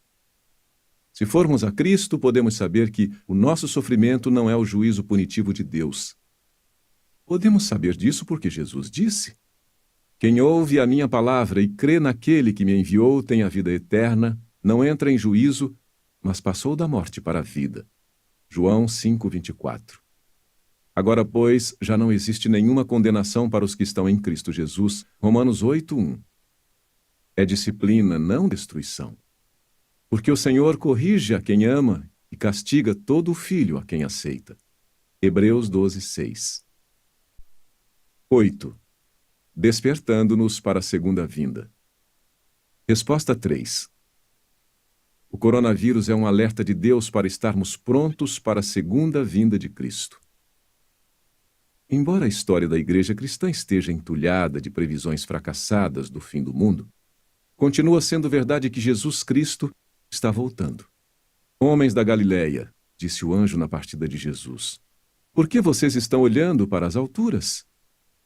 Esse Jesus que foi levado do meio de vocês para o céu, virá do modo como vocês o viram subir. Atos 1:11. Na sua vinda, ele julgará o mundo. Quando o Filho do Homem vier na sua majestade, e todos os anjos com ele, então se assentará no trono da sua glória. Todas as nações serão reunidas em sua presença, e ele separará uns dos outros, como o pastor separa as ovelhas dos cabritos. Mateus 25:31-32. Para os que não estão prontos para encontrar a Cristo, esse dia chegará subitamente como uma armadilha. Tenham cuidado para não acontecer que o coração de vocês fique sobrecarregado com as consequências da orgia, da embriaguez e das preocupações deste mundo, e para que aquele dia não venha sobre vocês repentinamente. Lucas 21:34. Dores de parto. Jesus disse que haveria indicadores de sua vinda, como guerras, fomes e terremotos. Mateus 24:7. Ele chamou esses sinais de dores de parto. Mateus 24:8, NTLH. A imagem é da terra como uma mulher em trabalho de parto tentando dar à luz o novo mundo que Jesus trará à existência em sua vinda. Paulo retoma essa imagem em Romanos 8:22 e referiu às dores de parto a todos os gemidos desta época, a todas as misérias de desastres e doenças, como o coronavírus. Ele nos imaginou em nossas doenças como parte das dores de parto do mundo. Nós gememos enquanto aguardamos a redenção dos nossos corpos na vinda de Jesus, quando ele ressuscitará os mortos e nos dará corpos novos e gloriosos. Filipenses 3:21. A própria natureza criada será libertada da escravidão da decadência em que se encontra, recebendo a gloriosa liberdade dos filhos de Deus. Sabemos que toda a natureza criada geme até agora, como em dores de parto. E não só isso, mas nós mesmos, que temos os primeiros frutos do Espírito, gememos interiormente, esperando ansiosamente nossa adoção como filhos, a redenção do nosso corpo. Romanos 8:21-23, ênfase acrescida. Vigiem. Meu ponto é o seguinte: Jesus quer que vejamos as dores de parto, incluindo o coronavírus, como lembretes e alerta de que ele está vindo e que precisamos estar prontos. Estejam também vocês preparados, porque o Filho do Homem virá à hora em que vocês menos esperam. Mateus 24:44. Você não precisa ter uma data precisa para levar a sério o que Jesus diz. E o que ele diz é inconfundível. Estejam de sobreaviso e vigiem, porque vocês não sabem quando será o tempo. Portanto, vigiem, porque vocês não sabem quando virá o dono da casa. O que, porém, digo a vocês, digo a todos: vigiem. Marcos 13:33-37. A mensagem está clara: vigiem, vigiem, vigiem. E as dores de parto do mundo natural foram intencionadas para passar essa mensagem. Mas quantas pessoas não estão vigiando? Mesmo com todas as suas atividades frenéticas, elas dormem profundamente em relação à vinda de Jesus Cristo. O perigo é grande. E o coronavírus é um alerta misericordioso para estarmos prontos.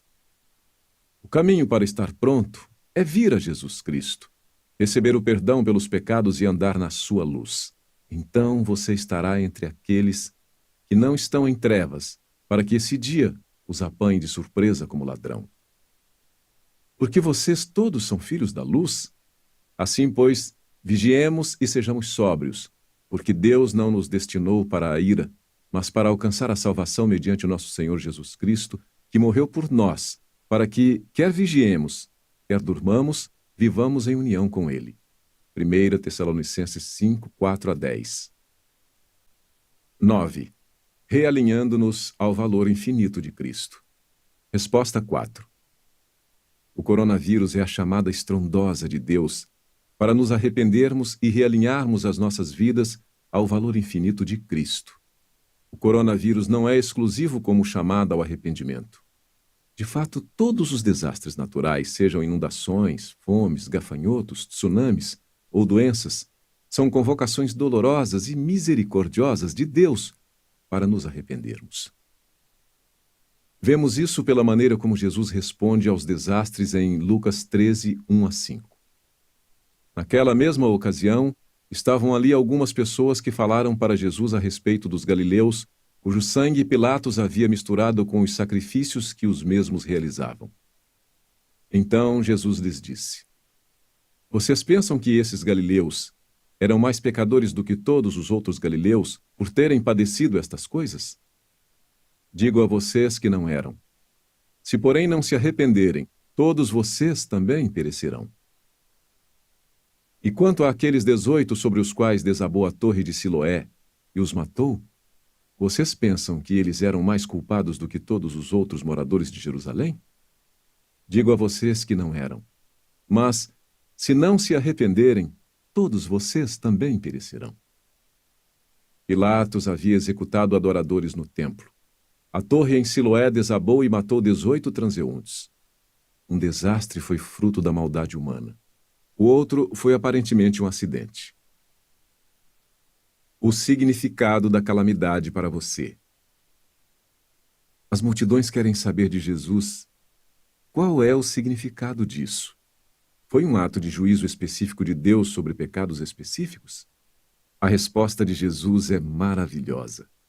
Ele extrai um significado desses desastres que se relaciona com todos, não apenas com os que morreram. Nos dois casos, ele diz: não, aqueles que foram mortos por Pilatos e aqueles que foram esmagados pela torre não foram pecadores piores do que vocês. Você? Por que ele ressalta o pecado deles? Eles não estavam pedindo a opinião de Jesus sobre seus próprios pecados. Eles estavam curiosos sobre os outros. Eles queriam saber o que os desastres significavam para as vítimas, não para o resto de nós.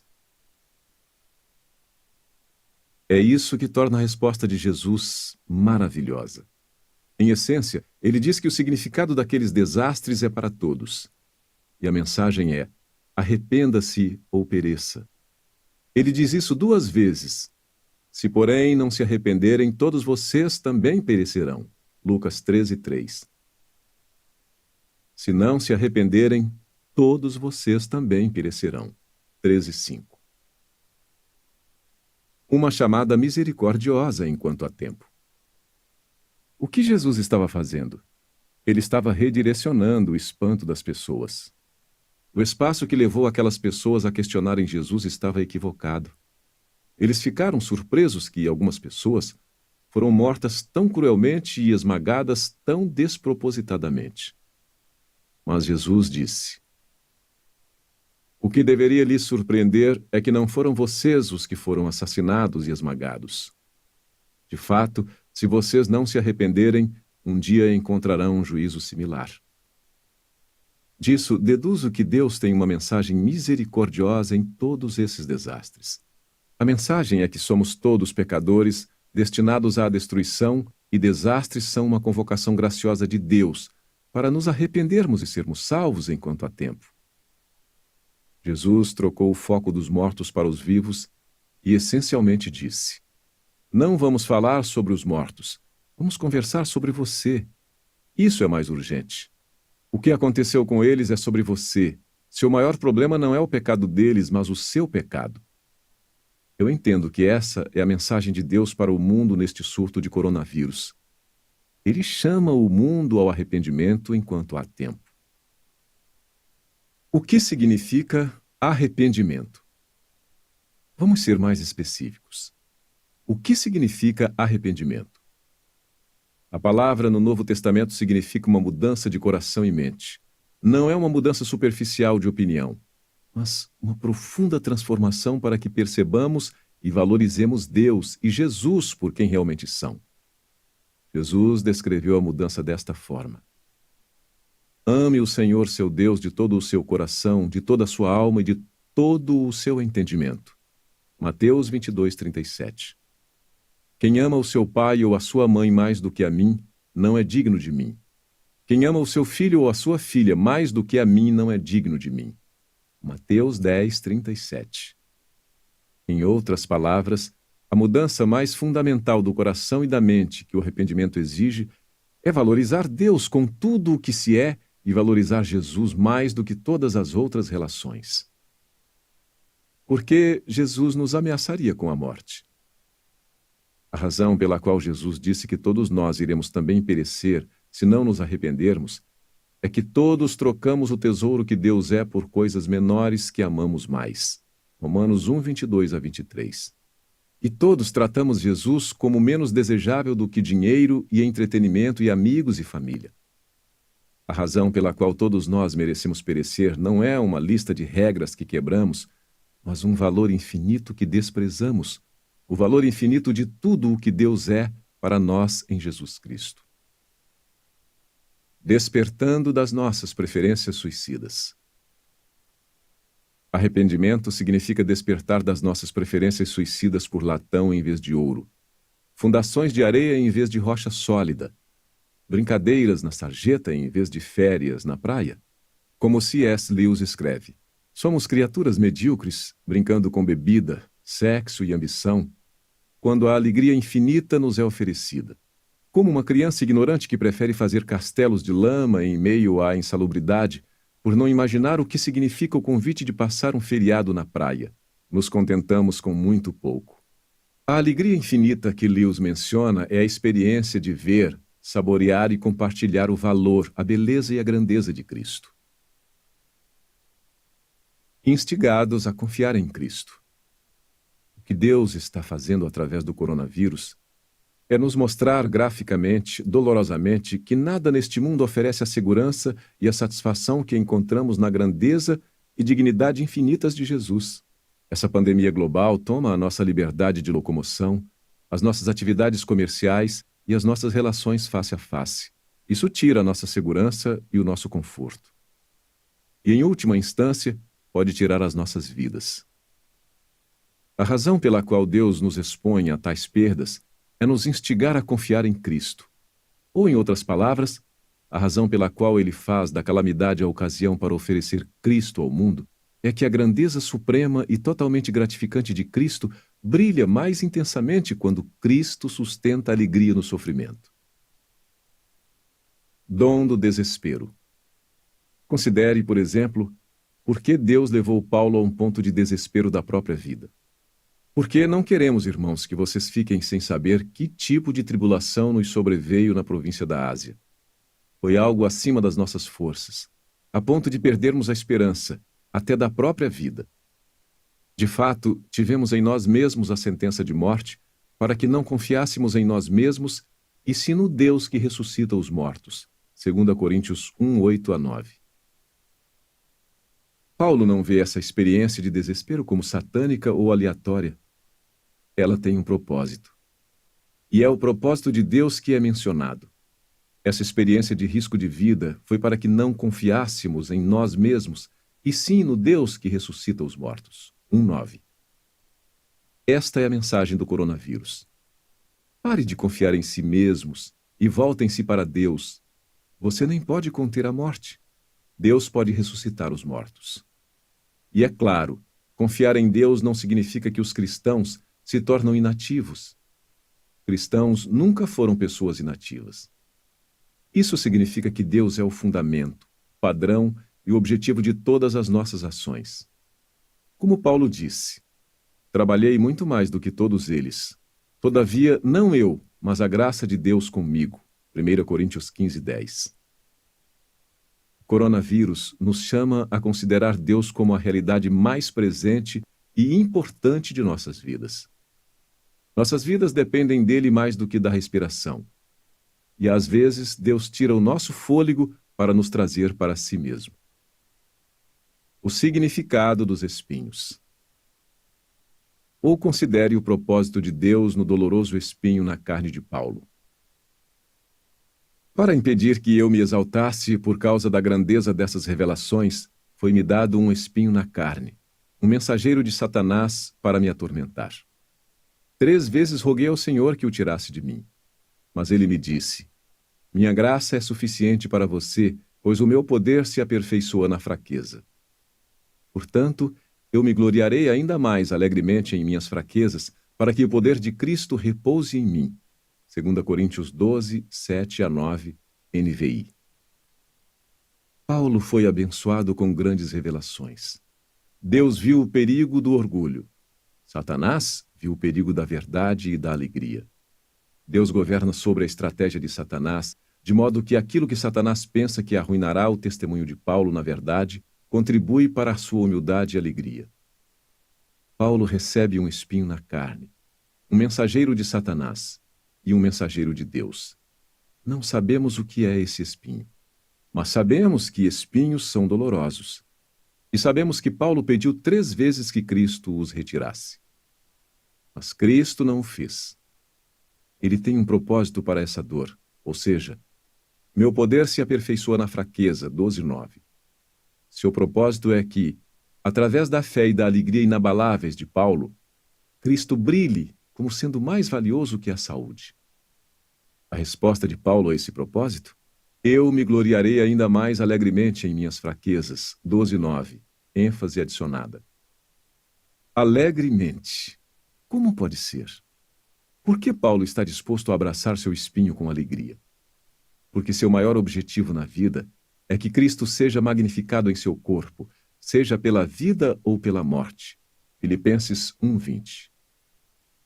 Ver a beleza de Cristo, estimar a Cristo como seu supremo tesouro, mostrar Cristo ao mundo como melhor que a saúde e a vida. Essa foi a alegria de Paulo. Um belo poema chamado O Espinho, de Martha Snell Nicholson, 1898 a 1953, termina assim. Aprendi que ele nunca dá um espinho sem essa graça adicional. Com o espinho prega de lado o véu que esconde sua face divinal. Na perda, ganho. Paulo abraçou a perda em parte porque na perda Cristo foi mais plenamente ganho. Na verdade, considero tudo como perda, por causa da sublimidade do conhecimento de Cristo Jesus, meu Senhor. Por causa dele, perdi todas as coisas e as considero como lixo para ganhar a Cristo. Filipenses 3:8. É isso que significa arrepender-se. Experimentar uma mudança de coração e mente que valoriza Deus em Cristo mais do que a vida. Porque a tua graça é melhor do que a vida. Os meus lábios te louvam. Salmos 63:3, ênfase adicionada. Essa era a fé de Paulo.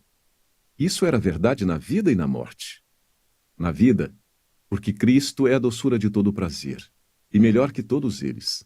E na morte, porque na tua presença há plenitude de alegria à tua direita, há delícias perpetuamente. Salmos 16:11. A pandemia de coronavírus é a experiência da perda. Da perda menor da conveniência à perda maior de vidas. E se conhecermos o segredo da alegria de Paulo, poderemos experimentar a perda como ganho. É isso que Deus está dizendo ao mundo. Arrependa-se e realinhe sua vida ao infinito valor de Cristo. 10. Criando boas obras em meio ao perigo. Resposta 5.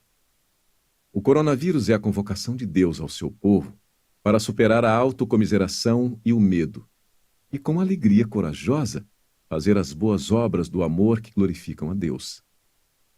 Jesus ensinou os seus seguidores: brilhe também a luz de vocês diante dos outros, para que vejam as boas obras que vocês fazem e glorifiquem o Pai de vocês que está nos céus. Mateus 5:16.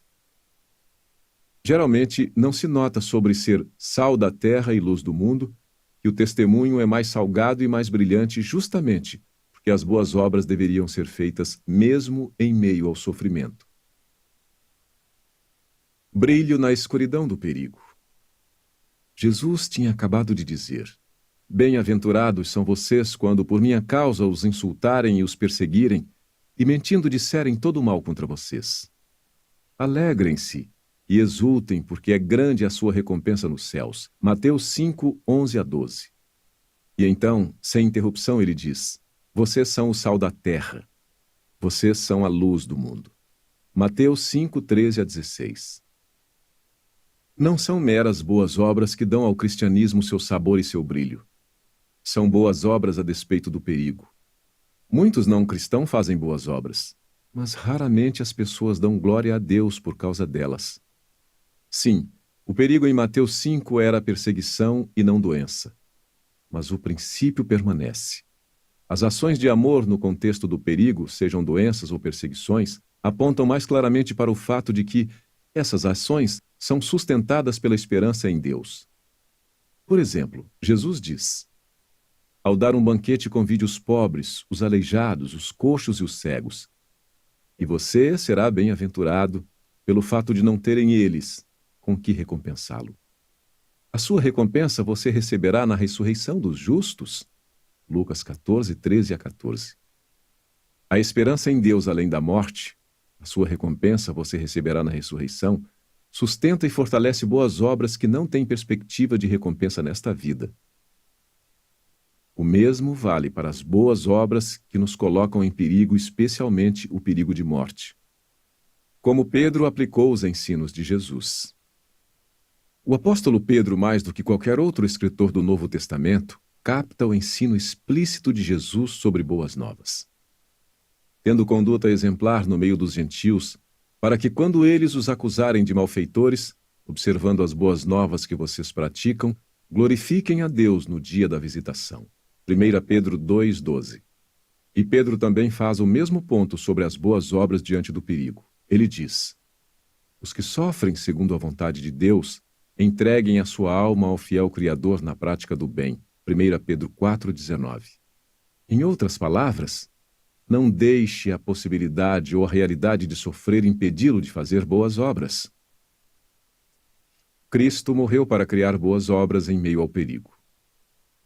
Pedro associa esse novo tipo de vida à morte de Jesus por nossos pecados, carregando ele mesmo em seu corpo sobre o madeiro os nossos pecados, para que nós, mortos para os pecados, vivamos para a justiça. 1 Pedro 2,24, ênfase adicionada. Por causa de Cristo, os cristãos matam o pecado e se dedicam a boas obras de justiça. Paulo faz a mesma conexão entre a morte de Jesus e o zelo dos cristãos pelas boas obras. Cristo deu a si mesmo por nós, a fim de nos redimir de toda a iniquidade e purificar para si mesmo um povo exclusivamente seu, dedicado à prática de boas obras. Tito 2,14, ênfase adicionada. Paulo também deixa claro que essas boas obras são destinadas a cristãos e a não cristãos. Enquanto tivermos oportunidade, façamos o bem a todos, mas principalmente aos da família da fé. Gálatas 6,10.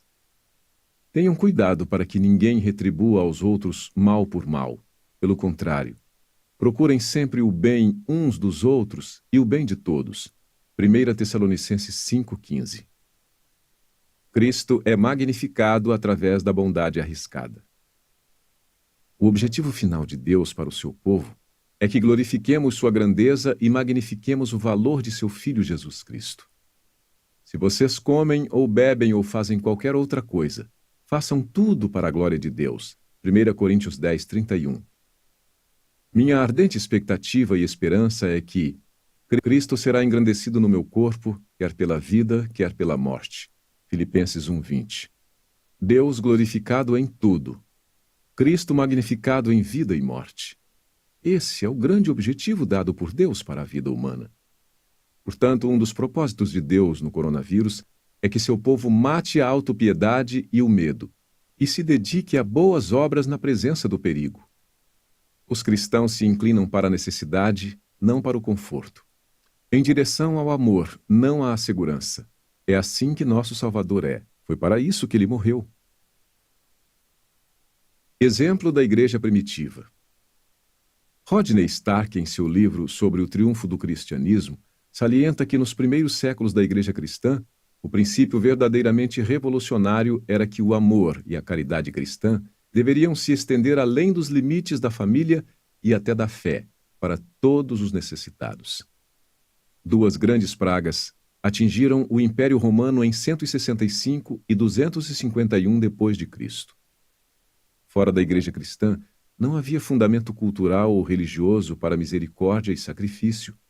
Não havia uma crença de que os deuses se importassem com os assuntos humanos, e a misericórdia era vista como um defeito de caráter e a pena como uma emoção patológica. Porque a misericórdia envolve fornecer ajuda ou alívio imerecidos. É contrário à justiça. Portanto, quando 1/3 do império estava morrendo doente, os médicos fugiam para as suas terras rurais. Aqueles com sintomas eram expulsos de casa. Os sacerdotes abandonavam os templos. Mas Stark observa. Os cristãos alegaram ter respostas e, acima de tudo, tomaram ações apropriadas. As respostas incluíram o perdão dos pecados por meio de Cristo e a esperança da vida eterna além da morte. Essa foi uma mensagem preciosa em uma época de desamparo médico e completa desesperança. Quanto às ações, um grande número de cristãos cuidava dos doentes e moribundos. No final da segunda praga, o bispo Dionísio de Alexandria escreveu uma carta enaltecendo os membros de sua igreja. A maioria de nossos irmãos mostrou amor e lealdade ilimitados, nunca poupando a si mesmos e pensando apenas no outro. Intrépidos diante do perigo, cuidaram dos enfermos, atendendo a todas as suas necessidades e ministrando a eles em Cristo, e com eles partiram desta vida serenemente feliz, pondo em silêncio a ignorância dos imperadores. Com o tempo, esse cuidado contracultural, sustentado por Cristo, pelos doentes e pelos pobres, teve o efeito de afastar muitas pessoas do paganismo. 2 séculos depois, quando o imperador romano Juliano, 332 a 363 d.C., quis dar nova vida à antiga religião romana e viu o cristianismo como uma ameaça crescente. Escreveu frustrado ao sumo sacerdote romano da Galácia: o ateísmo, isto é, a fé cristã, avançou especialmente através do serviço amoroso prestado a estranhos e dos seus cuidados com o enterro dos mortos. É um escândalo que não haja um único judeu que seja mendigo e que os galileus ateus, isto é, cristãos, cuidem não apenas de seus próprios pobres, mas também dos nossos, enquanto aqueles que nos pertencem procuram em vão a ajuda que nós deveríamos lhes prestar. Alívio do sofrimento enviado por Deus. Não há contradição entre ver o coronavírus como um ato de Deus e convocar os cristãos a correrem riscos para aliviar o sofrimento causado.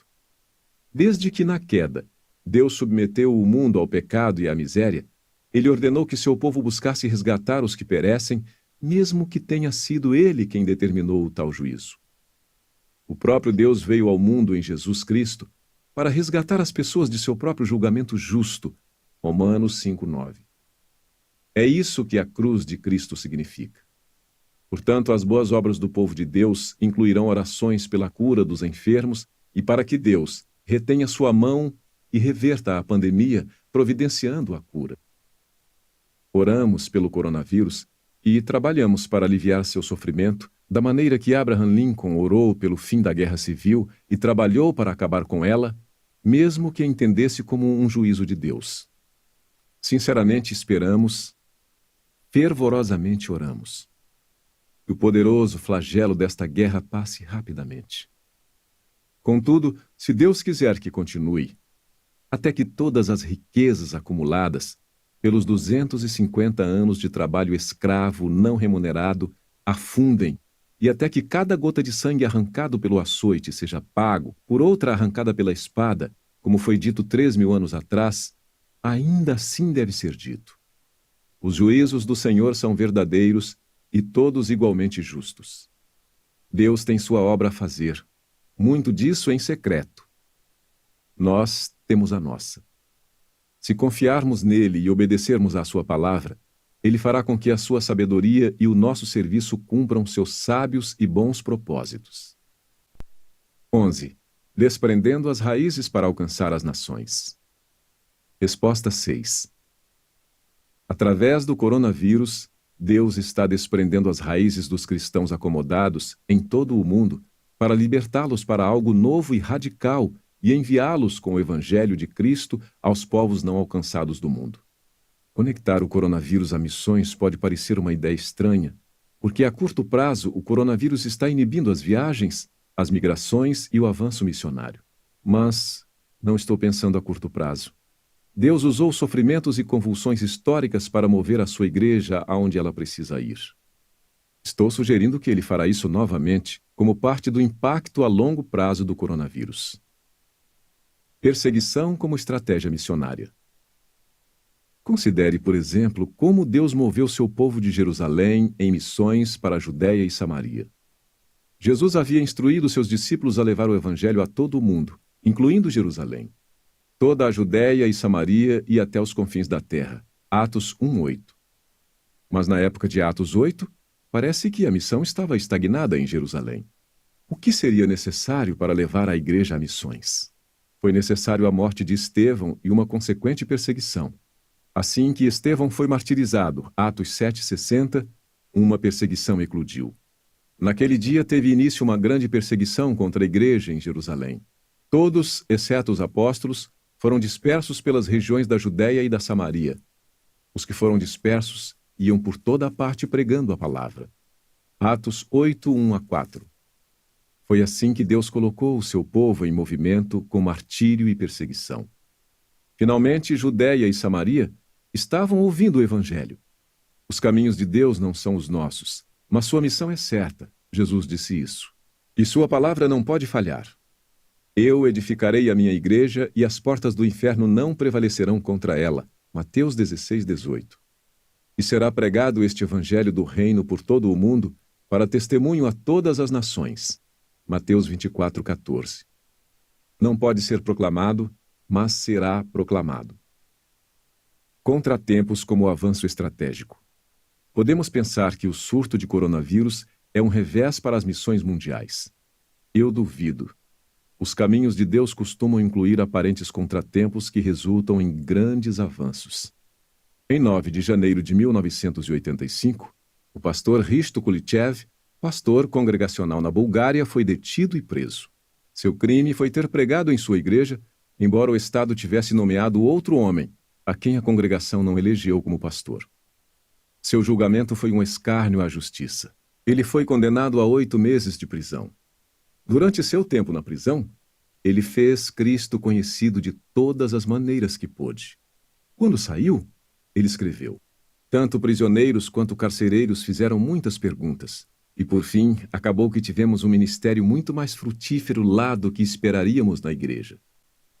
Encerramento. Em nossos melhores momentos, por tua graça, não estamos dormindo no Getsêmani. Estamos acordados e ouvindo a oração do teu filho. Ele sabe lá no fundo que deve sofrer, mas em sua perfeita humanidade ele clama: se possível, passa de mim este cálice. Da mesma forma, sentimos lá no fundo que essa pandemia é designada em tua sabedoria para propósitos bons e necessários. Nós também devemos sofrer. Teu filho era inocente, nós não somos. No entanto, em nossa humanidade menos do que perfeita, com ele também clamamos: se possível, passa de nós este cálice. Faze rapidamente, ó Senhor, o trabalho doloroso, justo e misericordioso que resolvestes realizar. Não te demores em julgamento. Não demore a tua compaixão. Lembra-te dos pobres, ó Senhor, de acordo com a tua misericórdia. Não esqueças o grito dos aflitos. Conceda recuperação. Conceda uma cura. Livra-nos, tuas pobres criaturas indefesas, dessas tristezas. Oramos. Mas não desperdices a nossa miséria e tristeza, ó Senhor. Purifica o teu povo da preocupação impotente com o materialismo estéril e o entretenimento sem Cristo. Torna a isca de Satanás amarga em nossas bocas. Corta de nós as raízes e os restos do orgulho, do ódio e dos caminhos injustos.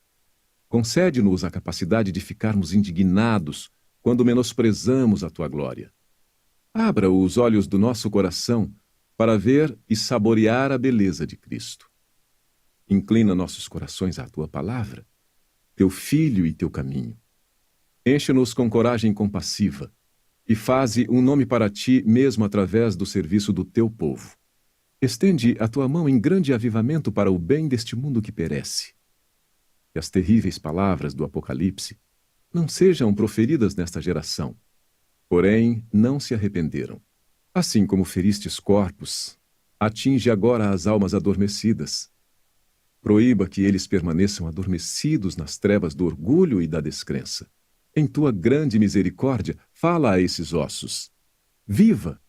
E alinha os corações e as vidas de milhões com o valor infinito de Jesus. Em nome de Jesus. Amém. Essa é uma produção The Pilgrim em parceria com a Companhia da Voz. Narração Valmir Nascimento.